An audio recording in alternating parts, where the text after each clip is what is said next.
Bartholin cyst এটা একটা খুব কমন প্রবলেম, এই নিয়ে আমরা অনেক পেশেন্ট পাই। তো বার্থোলিন সিস্ট ব্যাপারটা কি, যদি ফিমেল এক্সটার্নাল জেনিটালিয়াটা ভাবি তাহলে এটা হচ্ছে আমাদের সবচেয়ে বড় যে পার্টটা থাকছে, যেটাকে আমরা লেবিয়া মেজোরা বলি, একদম outside of the female genitalia যে স্কিনটা থাকে সেই জায়গার পার্টটাকে আমরা বলি লেবিয়া মেজোরা।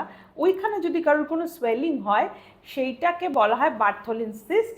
এটা ইউজুয়ালি প্রথমে একটা পেনলেস সোয়েলিং হিসাবে বাড়তে থাকে, অনেকে তখন এটাকে নোটিস করে বা করে না।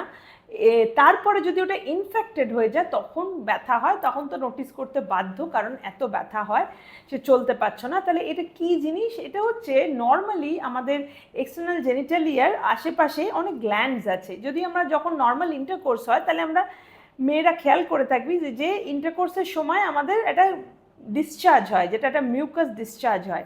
সেই ডিসচার্জটা কোথা থেকে আসে, এই বার্থোলিন গ্ল্যান্ড বলে যে গ্ল্যান্ডটা আছে একদম আউটসাইড, মানে টুয়ার্ডস আওয়ার স্কিন, সেই জায়গাটা থেকে এই ডিসচার্জটা আসে। তো এর ফাংশন হচ্ছে ওই ডিসচার্জটা প্রডিউস করা। এটা নর্মাল একটা গ্ল্যান্ড একটা মিউকয়েড ডিসচার্জ দেয়, যেটা একটা লুব্রিকেন্ট হিসাবে কাজ করে, সো দ্যাট ইন্টারকোর্সে যাতে আমাদের পেন না হয়।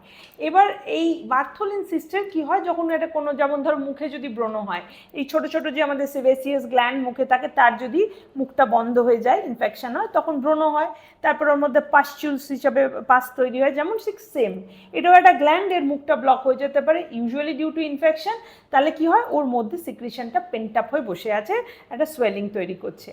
এবার এটা ইনফেক্টেড হয়ে গেলে এতটাই যে পুরো জিনিসটা ইনফেক্টেড হয়ে রেড ইনফ্লেমড হয়ে গেল, ভিতরে পুঁজ তৈরি হলো, তখন এটা ভীষণ পেনফুল হয়ে যায় এবং সেটাকে তখন যতক্ষণ না পাসটা বেরোচ্ছে ততক্ষণ লোকে কষ্ট পেতে থাকে। তো তখন অফকোর্স কি ট্রিটমেন্ট করা যায়, ইউজুয়ালি গাইনোকোলজিস্টের কাছে গেলে আমরা এটাতে হেল্প করতে পারি, অ্যান্টিবায়োটিক দিয়ে যেমন ট্রিটমেন্ট করা হয়।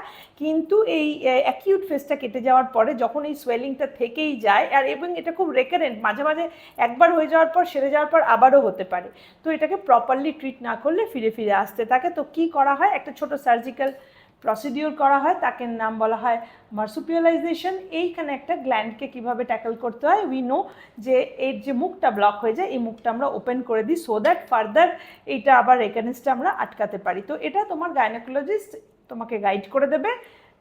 যদি এই সোয়েলিং দেখো, do not ignore, please go to your gynaecologist in time.